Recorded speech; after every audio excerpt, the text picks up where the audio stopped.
We'll spell the drugs. Come on, Okay. guys. So, I'm sure all of you are well aware at this point that I'm making a TTRPG. Right. Not too long ago, I held a playtest with my main D&D group, and for once, I was actually able to complete a 13-session long playtest campaign where, let's just say that I found out that my game needs a little more work. The main issues were the decay and repair system that my players politely hated, everything to do with how Technician worked, and the fact that players who min-maxed their character in certain ways could have an army of drones following them around at all times, along with the fact that there's simply just too much shit in the game to keep track of at any one time. So I've been spending the last couple months working to address many of these main issues the game needs to improve to be competitive in this bustling TTRPG market we have right now. First of all, some stat changes. After reading Daggerheart and years of being annoyed with D&D system, I decided to simplify how ability scores work. Instead of having 27 ability score points to spend where you want, and each ability score costing a different amount of those points, or just assign the standard array, stats now start at 0 and you have 6 points to allot where you want. They're still the same amount of abilities, but the number you allot in them has been simplified. You no longer need to assign numbers to ability scores and then convert your ability scores into ability modifiers, and then proceed to almost never reference your ability scores again for the rest of the campaign. It's pretty much the exact same system, but the numbers have just been made smaller. This definitely affects many things throughout the game, but I want to spend more time talking about other things in this video, so I'll leave it there. Also, ability scores in Mythic are called stats, because I just really like Fallout. Onto skill changes. I got rid of some skills like Animal Husbandry and Psionics because they were skills that had way too specific use cases. Psionics as a skill is really only helpful when you're playing as a Scion. The same is true for Animal Husbandry. It's really only useful to level up if your character has an animal companion. But I didn't get rid of these skills completely, they just exist in the form of being folded into other existing skills. Animal Husbandry, for instance, is just part of the survival skill now. That way, if players want to make a Lone Ranger with an animal companion type build, they can do it relatively easily by just putting all their skill points into a single skill. Mythic also has a skill point system. On odd number level ups, players get 6 skill points to add to their existing skills. When a skill gets to a certain number of skill points, it will go up in tier and give a larger modifier to that skill. But what I found was that by the end of the game, players would only get enough skill points to get about 2 skills to max tier if they put no other skill points in any other skill. That was really fucking stupid, so I increased the amount of skill points gained per odd number level up to 12, doubling the amount and theoretically allowing players to get 2 skills to Mythic, 4 to Professional, and a few more skill points left over to get a couple other skills leveled up.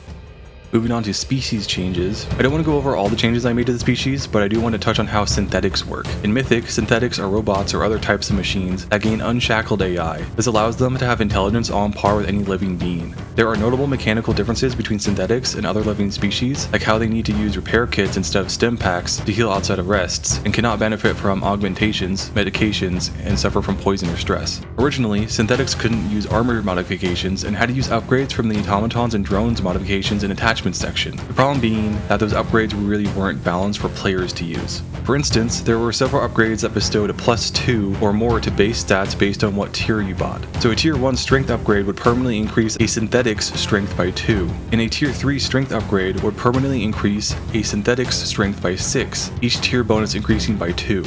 It was really cheap too, like 500 credits for just a +2 to base stats.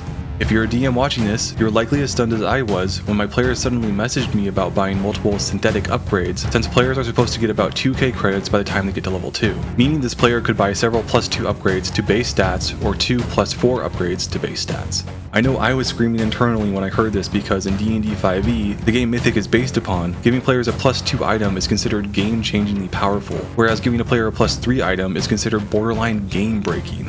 There were a bunch of items in the game like this that only synthetic players could get access to, since the living being counterpart of these upgrades are augmentations and are super expensive, making the synthetic species super OP from even low levels, since their versions of augmentations are super cheap. So you might be wondering why I made automaton and drones modifications and attachments so powerful and so cheap. So here's the stat block for the basic battle unit. As you can see, it's shit. And it's supposed to be shit. It's the most basic robot players can buy, and it's cheap enough to buy at the start of the game. The idea was that players could buy a robot, then buy upgrades for that robot over the course of the campaign to slowly bring up its stats to be competitive with PCs, while also keeping those upgrades affordable enough so players would have the money to both upgrade themselves and their robot companion. I'll get to it more later on why this didn't work out, but it didn't work out, and I ended up getting rid of this system entirely, which forced me to get rid of the restriction that synthetics couldn't use armor modifications and attachments, since they no longer relied on automatons and drones modifications and attachments to upgrade themselves. Long story short, during the playtest, as a band-aid solution, I made automaton and drones modifications and attachments a lot more expensive and gave smaller buffs.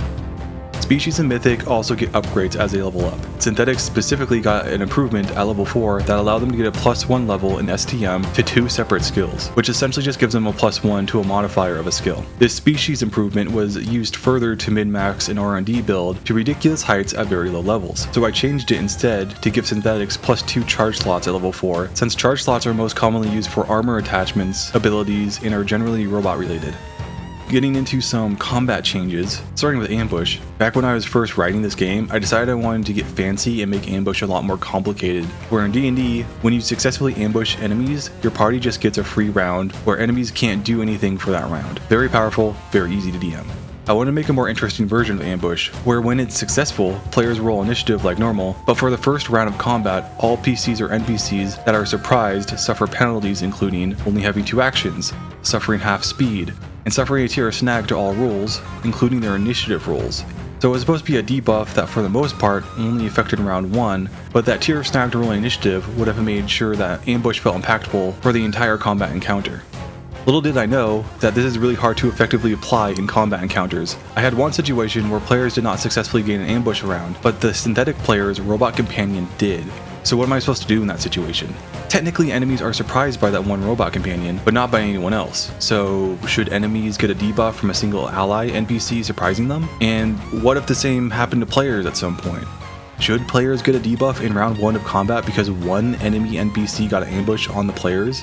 No, that's fucking stupid. So I changed ambush back to how it works in D&D, since that can be more easily applied to 1 or 2 PCs or NPCs that successfully get ambushed, which is also much easier to DM for because I don't have to remember what enemies need to roll with snag on their initiative rolls.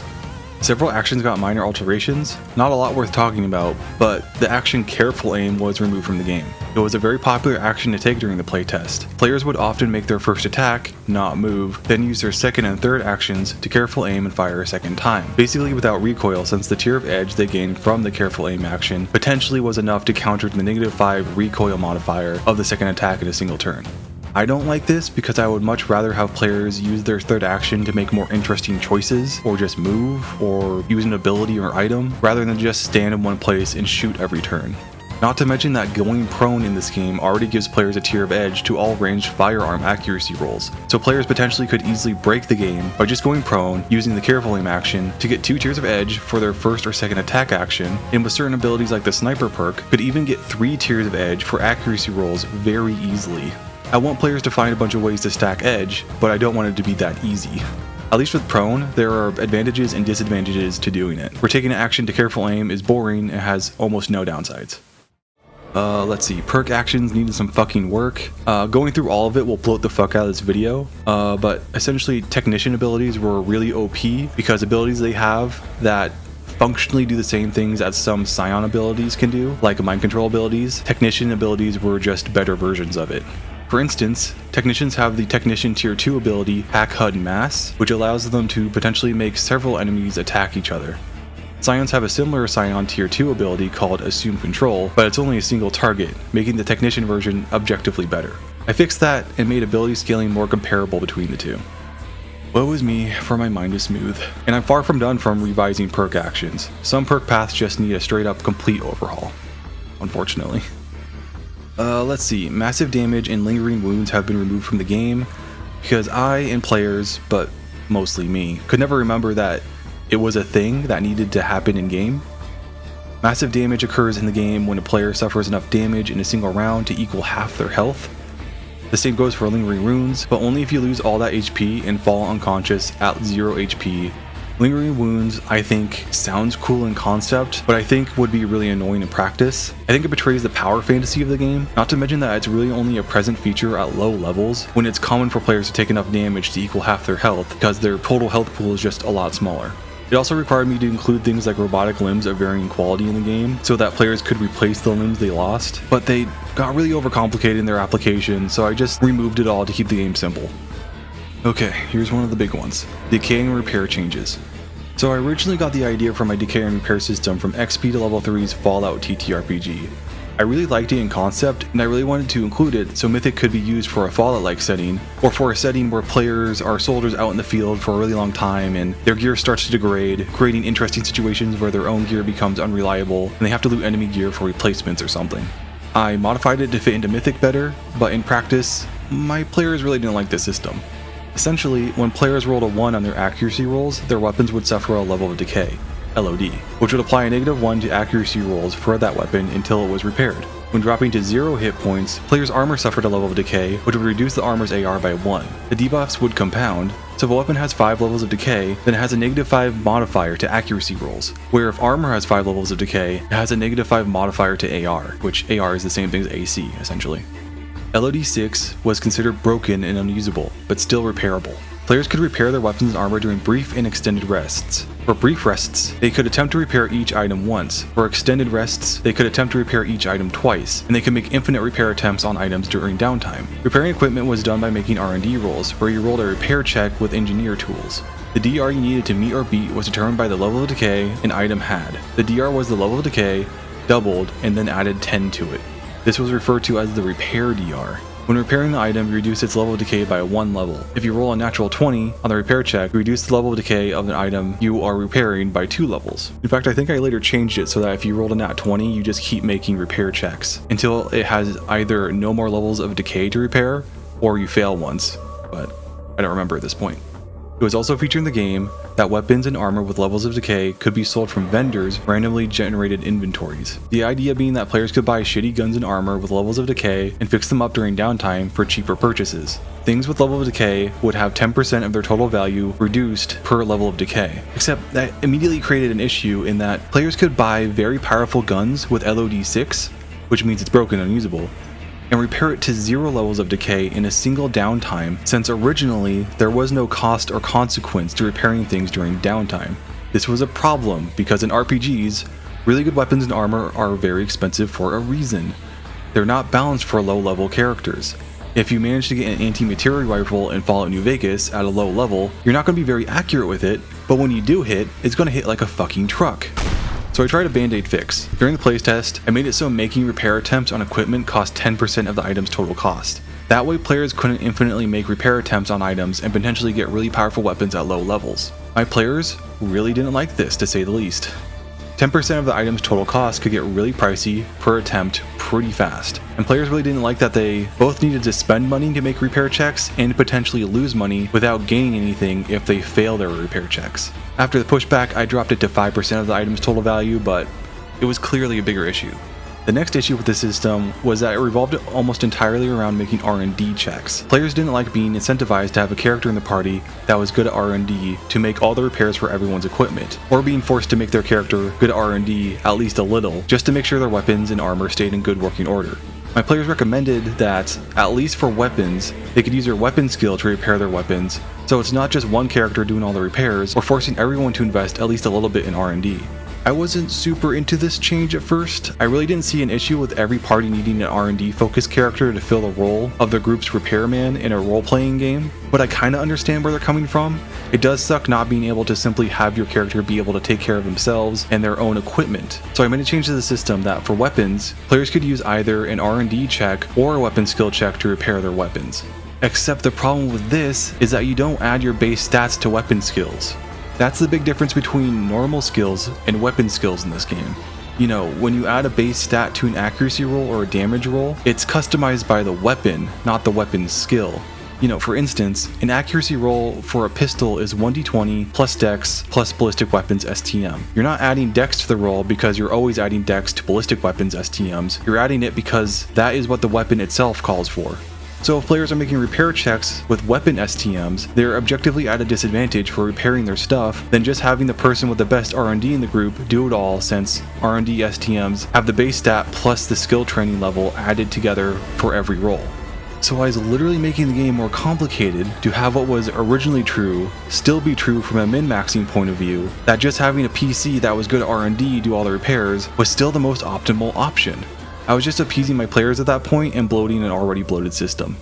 In the end, I just got rid of the system. It's crap and overly complicated for all the reasons brought up.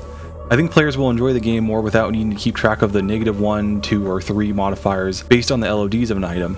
I think it will definitely help preserve the power fantasy of the game and should generally make the game more enjoyable to play, even if it has less depth to its survival mechanics now. I gutted those too, but I'm not even going to talk about it in this video. Okay, another big one, misfires, reloading, and magazine sizes. To be succinct, players really didn't like gun jamming.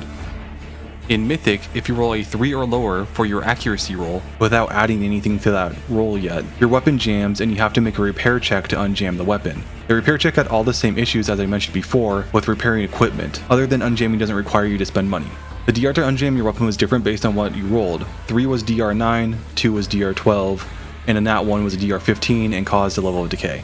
One of the first issues of this was that players and I could never remember what we rolled for weapon jams. We would all just write down that the weapon is jammed and not what they actually rolled. So making the unjam be a variable DR just never worked, so I changed it to be a set DR15 to simplify the game. Players really didn't like the idea that at any moment, your main gun could just suddenly become unusable for possibly the rest of the combat. If players' R&D or weapon skill was too low, they just wouldn't be able to repair their shit or be forced to use their sidearm or melee weapons, or use their abilities more, or use their items instead of just shooting their favorite gun. And therein lies why I included a rule like misfire and jamming in the game. Because, like I said before with careful aim and why I took it out of the game, despite Mythic being a gun-focused game where you spend most of your turns shooting, having a feature in the game that regularly forces players to do something other than just shoot their favorite gun over and over again was important to me. I don't know about everybody else, but it really bothers me when I play D&D that you almost never change the equipment you use throughout the entire campaign. If some enemies in D&D didn't have a resistance to non-magical weapons, I guarantee some players would just never use magical weapons, or DMs would just never include them in their campaign because they can sometimes be overpowered. People only switch to using better gear when it offers bonuses objectively better than what they are already using, and outside of magical weapons, that's rare in D&D. Get a flame tongue weapon in D&D, I guarantee you might never find anything better in the entire campaign. And there is no feature in D&D, other than annoying ones like being forced to drop your weapon, that forces players to at least sometimes use different weapons or tactics than just using their primary weapon. The only time fighters don't run up to enemies to hit them with their +2 pool noodle is if the enemy is just out of range and they are forced to use a bow or crossbow for once. And that's the point of the misfire mechanic, to force players to at least sometimes change up their tactics. I don't want players' weapons to constantly jam and still be mostly usable, but I think it would be fun if the sniper character, for instance, is forced to use like a melee weapon for once in their lives because both their weapons are jammed. And above all that, I think weapon jamming's biggest issue was that it's a negative consequence of something players have no control over, so I decided to get rid of it. But I still really wanted to somehow force players to at least sometimes do something other than shooting their favorite gun, even if that's only switching to their second favorite gun, so I decided to focus more on the reloading mechanic. In Mythic, reloading costs 2 to 3 actions to perform depending on what weapons you're using when you have emptied your firearm's magazine, which you have to keep track of how many shots you fired in combat. So, reloading and unjamming your weapon is almost the same thing, other than reloading requires no skill check to perform, having a much lower bar of entry to perform in combat. So I decided to go all in on the reloading mechanic instead, since it's essentially doing the same thing as the misfire mechanic, but instead of coming about from a negative consequence players have no control over, it comes directly from player choice. Players choose to shoot their guns, and as a consequence, they have to reload them sometimes, which should make the mechanic more tolerable to players. To further support this, I've also reduced the size of magazines across the board in the game. So where the rifle, for instance, before this revision had 20 bullets in its magazine, it now only has 4. That's a pretty huge decrease in magazine size. Why did I reduce it so much? Because if a weapon can be fired 4 times before needing to be reloaded, then a player can fire a rifle twice per turn, 2 turns in a row, before needing to reload on their 3rd turn.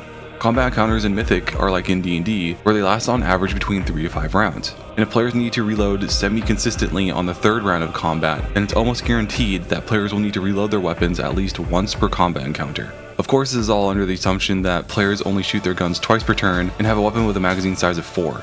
There are weapons in the game that have larger and smaller magazines, but the largest magazine currently in the game is 6. And who knows, some players might spend all 3 actions just shooting every turn, so they might reload more or less frequently. This will also make keeping track of how many bullets you have in your magazine easier because smaller numbers are easier to understand and remember. But it will also guarantee that players will need to frequently make an action economy decision mid-combat to either spend most of their turn reloading or switching to a different weapon or tactic, which is exactly what I want, and I think it will make the game far more enjoyable in future playtests. Automatons, auto turrets, and min-maxed R&D builds. So here's what was probably the biggest issue in the playtest. Originally, players could pair with a number of automatons equal to 1/4 their R&D STM, minimum 0. So if players maxed out their R&D STM, which I think is like 11 or 12, the max amount of robot companions they could have was 3. That doesn't sound like a lot, but when considering robot companions' skill modifiers are based on PC's R&D STMs, 3 shitty robots can actually become very powerful. This is AFP-01. This was the PC of the player who chose to play synthetic and chose to play as a technician, the hacker build essentially. So he was 100% all about technology. Before I get too far, and as a precaution in case he sees this video someday, I just want to say that this player did nothing wrong. In fact, he did exactly what I needed him to during this playtest. He made a build that pushed the system to its limits, and I scrambled to nerf it as the playtest went on, much to his dismay. He min-maxed his R&D skill, so by like level 3, he already had 2 robot companions. For accuracy, saves, and modifiers to physical stats like strength and dexterity, robot companions gained a bonus equal to half the R&D mod of the person they're paired to, in this case AFP, which was about +6 by the end of the playtest. Here are the stats of the basic battle unit. They're pretty shitty, right? Not when most skills and stats are gaining a +6 bonus. AFP had one basic battle unit and a single recon drone, and both were outputting some really fucking good damage, and hitting really often since they had such large modifiers. It helps that they were using laser weapons that don't have recoil in this game, but still. Even compared to PCs, these robot companions that are meant to fill support roles and not be on the same level as PCs without upgrades I previously mentioned were more accurate than some PCs. This was all made worse with auto turrets. Players could buy 3 different types of auto turrets that had different stats. Light was the weakest, but also the lightest, and heavy did the most damage, but was very, well, heavy. Mythic has a carry capacity system to prevent players from bringing as much stuff as possible with them at all times, since Mythic is much more focused on equipment to make the player more powerful, instead of the D&D's approach where most of the player's power is derived from their class features. So while auto turrets are little things you could bring along with you to give you some extra fire support in combat, the trade-off was that their weight would prevent you from bringing other stuff with you in your backpack. Even the mini turrets still weighed 15 pounds, and if you aren't playing a strength-focused build, that's going to fill up a decent lump in your bag. But to get to why auto turrets were bad is that there are no rules in the game to limit how many you could bring with you. I, in my infinite smooth-brained gamer wisdom, thought that just making turrets heavy was enough to prevent players from bringing along more than 1 or 2 at any one time. What I failed to consider is that characters with high R&D skill can have robot companions that have their own independent carrying capacities, along with other PCs who are strength focused, just having a shitload of carry capacity. So other PCs and NPCs could carry a bunch of turrets with them and have the one R&D mid-max player pair with all of them and give him all his +6 modifier to accuracy, making for a clusterfuck of robot companions and auto turrets, all with high accuracy just gunning down whatever enemies I throw at the players, even if their damage isn't all that good. And the biggest issue, bigger than everything else so far, was that robot companions and auto turrets got full turns in combat, with all 3 actions to spend on their turn each turn. As the DM, I didn't control a robot companion or auto turrets, AFP did. So essentially by the end of the playtest, AFP got 4 turns per round of combat.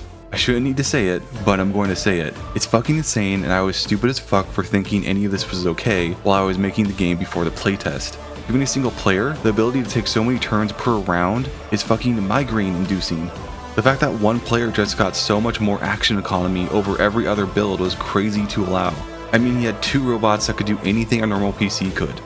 At least with auto turrets, they can't move and don't have hands. All they can do is shoot, so it's not too bad, but the damage he was outputting per round of combat with all of his minions was completely busted.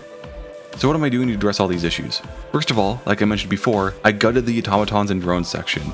Players can no longer just go and buy robot companions and spend money to make them better. Instead, I reworked the entire section to be a perk path. Perk paths in Mythic kind of function more like traditional classes like you might see in D&D, where you increase their tier at certain levels and get new class features. Automatons and drones are now the robot companion perk path that restricts players to only having 1 robot companion at any time, and that robot companion can only be paired to 1 person who took that perk path.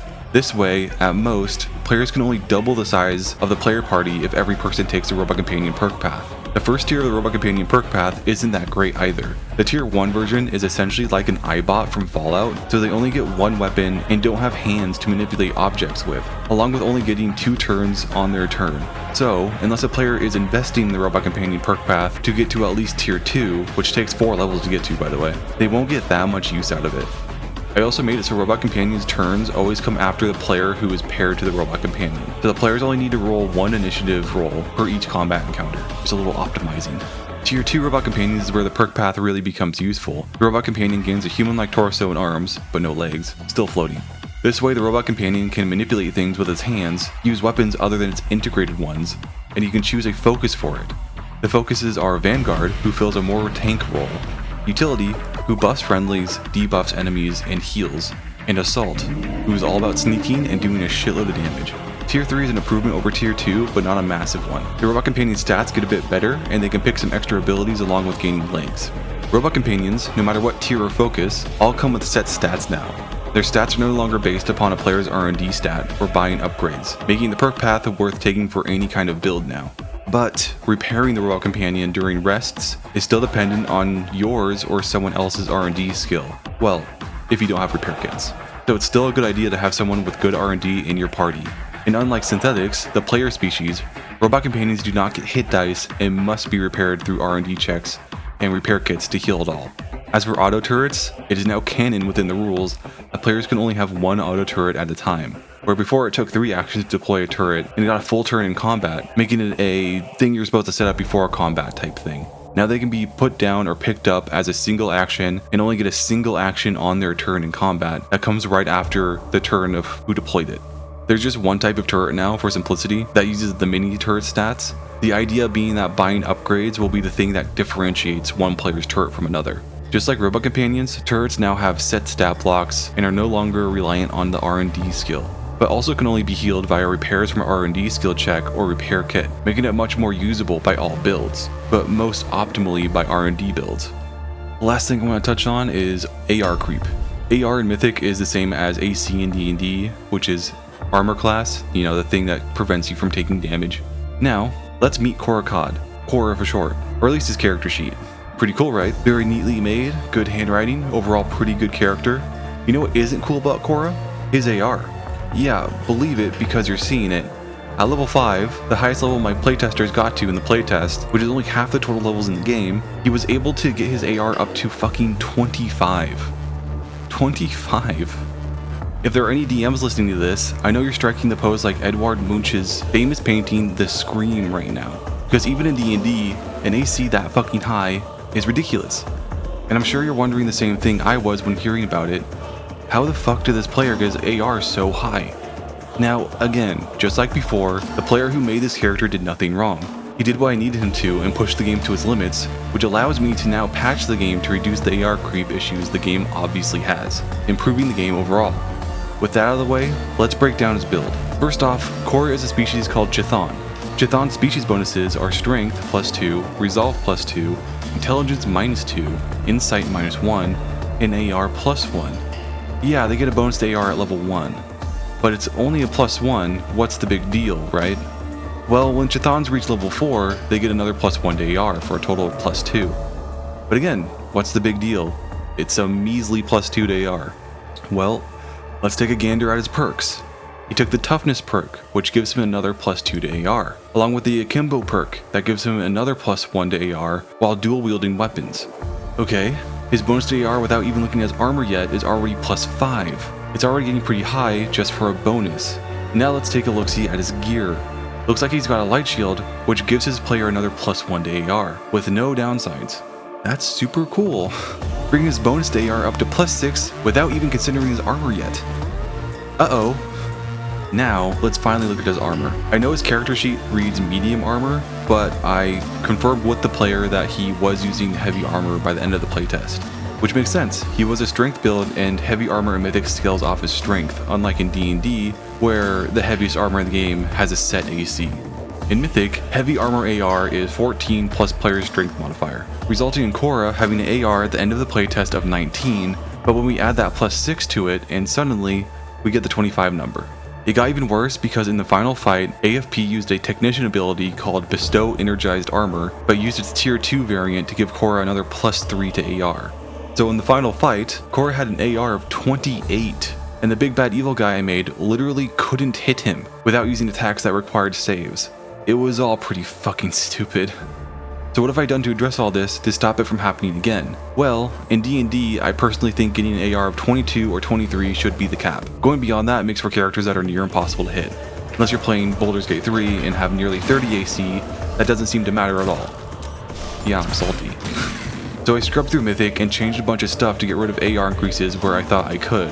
I don't want to put an actual cap in the game for how high you can get your AR to, because I think that's lame. But I do want to reduce all the options in the game as much as possible to make it difficult, if not impossible, to get beyond about 22 AR. The perk Elusive Stride was removed from the game since it made it so if you just made a move action on your turn, your AR would increase by 2 until the top of your next turn. Toughness, the perk Korra took, was also removed from the game since it just gave players a flat +2 to AR. The Technician ability Energized Armor duration was reduced to 1 minute to make sure it really only works for a single combat encounter, specify that it cannot be used on heavy armor users, and reduce the bonuses to AR it gives to start at +1 and increase by 1 when casting it at higher tier variants, upcasting essentially.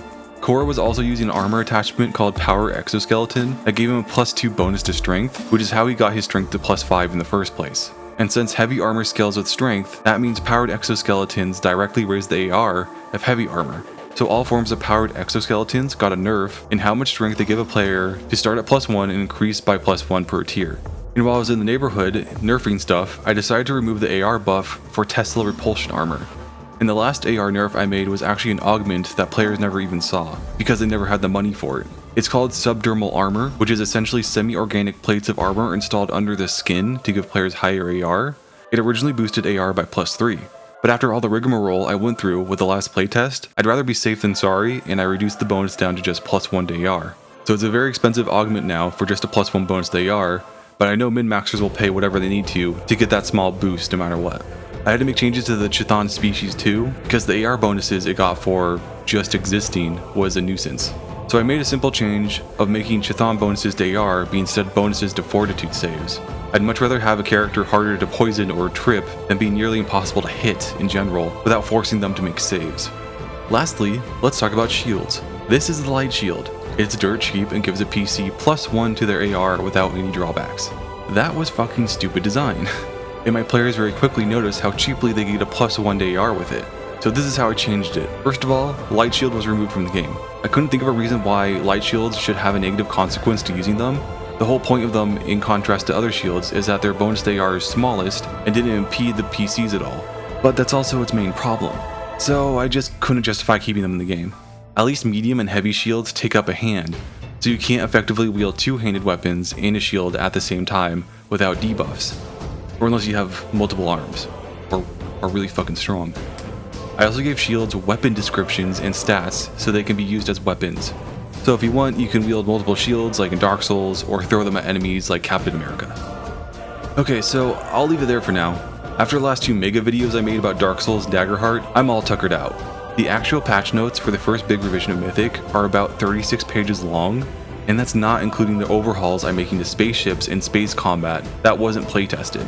After getting the general vibes down on the last playtest, I knew what sections needed to be simplified and reworked even without having players testing them.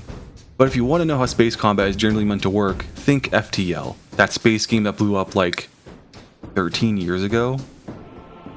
God damn, I'm old. Anyways, I know there's a general lack of context in this video for the game I'm making, but hopefully this video functions as an entertaining introduction to the game while also getting more people interested in it. The biggest fear I have for Mythic isn't that it might be dog shit, although I'm scared of that too. The biggest thing I'm scared of is that it's just going to turn out like all the other stuff I've put out on the internet over the years, where I put weeks to months to years of effort into making it, and ends up getting no attention whatsoever, and making me feel like I just wasted years of my life. But anyways, enough trauma dumping. Thanks for stopping by and have a good one. Hopefully you'll come back whenever I make more Mythic content in the future.